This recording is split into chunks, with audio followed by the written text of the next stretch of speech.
Hey everyone, Mario again, coming at you with another episode of First Impressions, the video series where I discuss films, either ones that I've been meaning to watch for a while, or ones that are in the middle of their theatrical run. Today, it is one of the latter. It is a film that technically premiered tonight as I record it, but as I put this video up, it will be the day it actually officially comes out, and that is the long-awaited adaptation/sequel to Stephen King's magnum opus, The Dark Tower. Now, like many King fans, I've been awaiting this film for a long time. I mean, I didn't start reading the books until about 6-7 years ago, so not as long as some other fans, but long enough to where I was like, ooh, when I saw that they actually were making it, like, just so you know, I'm not really going to be talking about the whole casting of Idris Elba as Roland in this video, because in my trailer reaction video I already mentioned it. All I'm going to say is that I made my peace with it, so I'm just going to put aside that for now. Though I will say, the only thing I will say about this is that according to IMDb, some of the other casting choices they had would have probably been better. Daniel Craig, Christian Bale, Viggo Mortensen, or Javier Bardem probably would have been better from the standpoint of how the character's supposed to look. Now, overall, I will say I did enjoy the film. I did not hate the film. I had problems with the film, but I enjoyed it overall. Now, it definitely felt like more of a sequel to the films than a direct adaptation. The first review I saw on IMDb probably sums it up perfectly, and that is because even though this is supposed to be a sequel to the events of the last novel, it did kind of have that fan fiction-esque quality about it, which, given it's supposed to be a sequel, it's kind of going to be a given. But it didn't really bother me, mainly because there's many layers of the tower. There could be different incarnations of some of the characters. I mean, the ending of the last book showed that. That's what twinners are. Though I wouldn't say if the Jake we see in this movie is supposed to be a twinner or if it's just another incarnation of him. It's weird. Because the Jake we see in the movie is like if you were to take Jake Chambers from the novel, basically make him in name only, throw in a little bit of Danny Torrance from The Shining, and some Patrick Danville from Insomnia and the last Dark Tower novel. I don't know if I said his last name correctly, but most fans will know what I'm talking about. The artist. Pros about the film. I loved the production values. You know, the costume design, the set design, even some of the more elaborate special effects. They were pretty good. You can definitely see that the money on this film went someplace. The acting in the film was very well done. For the most part, there was like a couple moments I'm like, okay, it could have been stronger there, could have been a little stronger there, but for the most part, it's serviceable, especially by our two leads, Matthew McConaughey as the Man in Black, and Idris Elba as Roland Deschain. They do excellent as their characters, especially McConaughey, because with how he played the characters, like, this is a little bit how I imagine Walter. Usually I imagine him a little bit more, I don't know if over the top would be the right word, a little bit more animated than how Matthew played him, but he got the sinister part of it down, especially with how he killed some of the people, like, stop breathing. Now that was sinister. Especially when we see how he did that to a certain book character. I'm not going to say any more than that, because that was surprising, because I didn't expect that to happen to him, but seeing that's like, ooh. A lot of the little references to other elements of King's verse was a bonus. I mean, we got, you know, All Hail the Crimson King written on walls a couple times. We have the Lowmen, which that really surprised me. I knew they were going to use elements from the first two books, but I didn't know we were going to get elements from the later ones, the Lowmen, and some Taheen. When I saw that, I'm like, ooh, I was all giddy. Then, of course, Blue Haven and Thunderclap. That's from the last couple books. That's where the Breakers of the Beams are. Having that in the kids, that surprised me. And the way they went with that, it looks like they drew a little bit of inspiration from Dr. Sleep there, with the people that eat the kids with the shine. Kind of looked like they added a little bit of that in there. And I guess that's also why they decided to call the people who have psychic powers, they have the shine. I mean, all of King's works are connected, so it makes sense that some people would call their psychic powers shine. I'm just surprised that King didn't have any of his characters call the psychics that in his Dark Tower series. If I'm remembering right, he doesn't. It's been a while since I've read the last book, so he might have, and I just don't remember it. That fan fiction-esque quality is a little bit of a con, although I've already said I kind of make my peace a little bit with that because it's a sequel, so anything that they do, at least in the film verse, is going to come across as that a little bit, or at least the way they did it comes across as it. so it is kind of a con, but it's not really a major one. The last part of the film was the con. It's like, oh, it's the total ending like that, eh? I'm not talking about the final fight. The final fight I thought was fine, although it kind of is a little bit of a pro and a con. It's the very ending. It's like, oh great, it's this type of ending.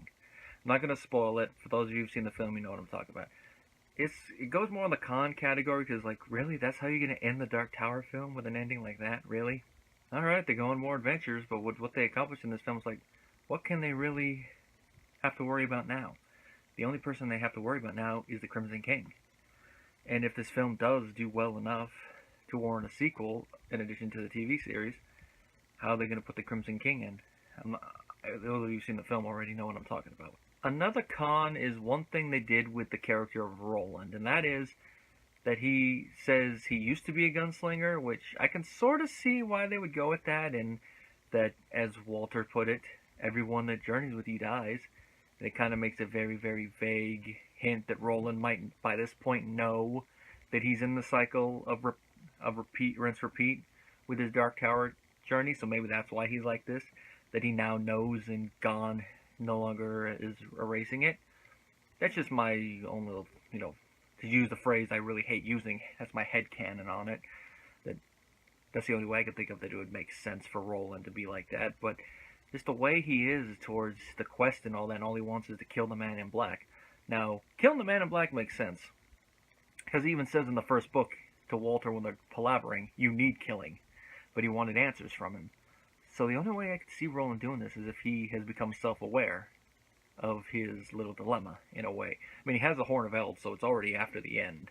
Now, the film never makes it clear if he does or not, so that's a failing there. And this leads into another thing, which, for most films, you would think this wouldn't be an issue, and that is, the film moves too quickly. I know for certain films that's a good thing, but for this film, I think it needed another 20 minutes, 25 minutes at least, and slow the pace down in a couple parts.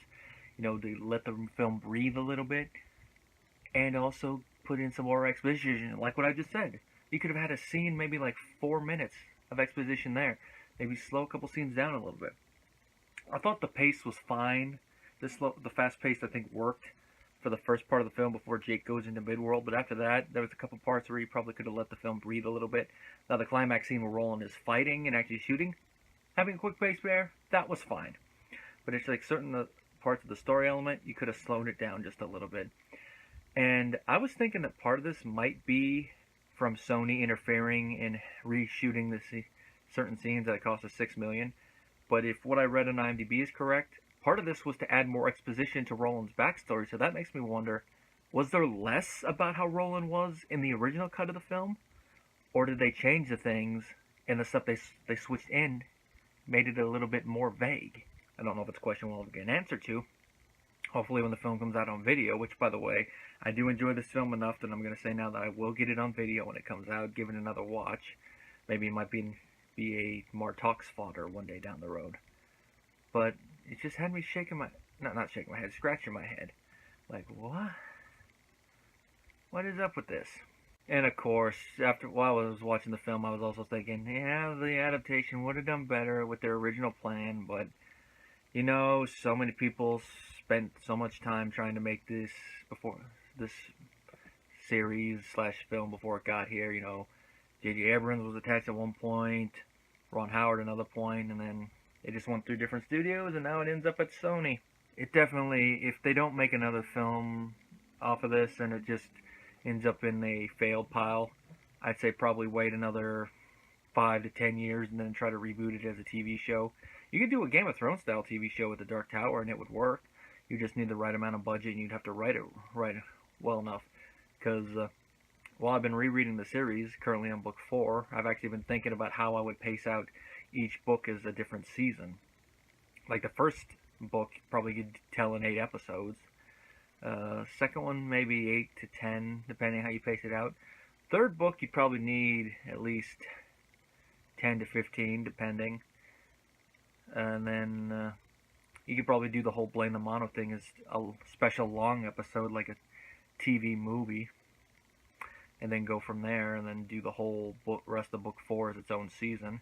And then, I don't know what you would do with book 4.5. Maybe another TV movie. And then the last ones you can just do is a couple seasons. You'd have to pace it out different. You'd have to figure out a way to pace it out, but it's possible. I haven't thought about those three yet.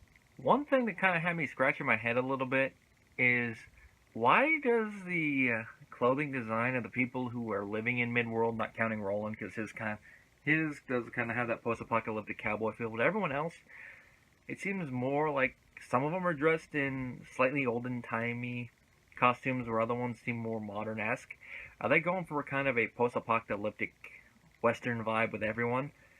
If so, I kind of dig it, but it would have been a little bit better if they made that a little bit more obvious, instead of some people look like they were in more modern clothes than other ones are more old-timey. I don't know, it's kind of a little nitpick about it, but I don't know, maybe it's just how part of that scene was shot, or maybe it has something to do with some reshoot scenes. With how the technology in Midworld is supposed to be, how is it that average people were able to collect enough energy to help Roland with a portal? That's all I'm going to say about this plot point. It's just something that had me scratching my head. I went with it, but it's like one of those things like, how is that possible? They shouldn't be able to do that.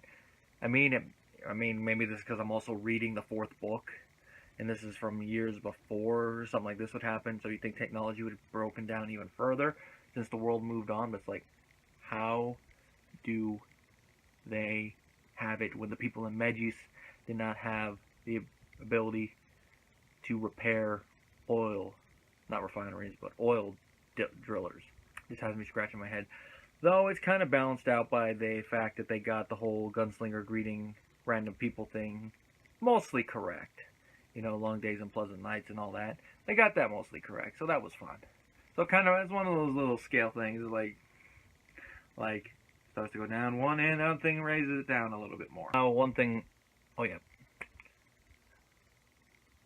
In the end, this is a minor spoiler. Roland and the Man in Black do have an actual fight, something that we never get to see them have in the last few books in the series because of who ends up offing the Man in Black. So this change for this little timeline thing is like, okay, I can see why they would do that, but unless they did it just because they didn't think they'd have a chance to make another movie, it just felt too early. I mean, I know it completes Roland's whole revenge arc, but it's like, it just felt a little too early. This is why I'm saying all they have to deal with now is the Man in Black. They already took out Thunderclap. Who else is there to fight? Even if they bring in other characters like the TikTok Man and all that, without Randall Flagg there, because in case anyone who doesn't know, the Man in Black / Walter O'Dim is Randall Flagg from The Stand. Something that's actually not revealed until the fourth book, which is the one I'm on. So that's a spoiler if anyone watching this hasn't read the books. Sorry. It's just one thing, like, without Randall Flagg, he doesn't really have a main antagonist to deal with outside of the Crimson King, and the Crimson King is not going to be leaving the Dark Tower. And I know, of course, the changes to Jake are probably going to make a lot of people mad, but like I said, to me, it didn't really bug me that much. It had me scratching my head a little bit, and it kind of ties in with the whole fan fiction-esque nature of parts of the film. But considering that there's many layers of the tower, it didn't bug me that much. Especially when I saw how they done changes to his family members. It's like, okay, his dad is a cop or firefighter, I forget which off the top of my head, instead of a television exec. Okay, died in a fire, alright, lives in modern times instead of the 70s, got it. He's having mental issues because of the dreams, got it. Different Jake, different tower, different level of the tower and all that. If they do a sequel, though, it makes me wonder, what type of changes are they going to make to Eddie and Susanna? What type of changes are they going to make to those two if they use them? If it was just me, I'd rather them probably just use some of the other characters that they run into. But who knows how.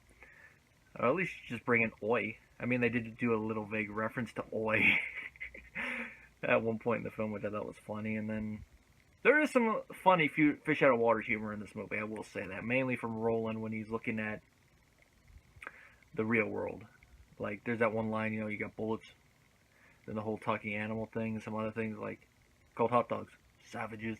Which is funny, but it kind of goes against something Roland said in the book about having 8 dog. But then again, maybe he didn't like it that much, so he thinks that you kind of go down to savage level if you're forced to eat it. But that's just me giving some speculation there.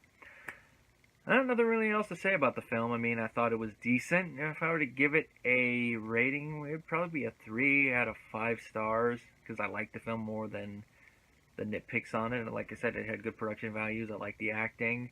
The score I thought was decent. It's just like there's a couple little story elements there that are like, okay, that's a little weird, but they don't keep me from totally hating the film. I'll say this.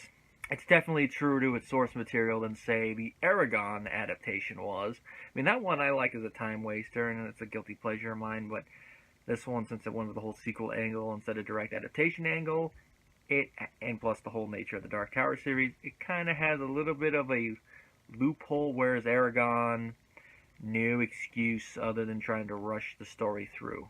And like I said before, go into it at your own peril if you're going to watch it in theaters.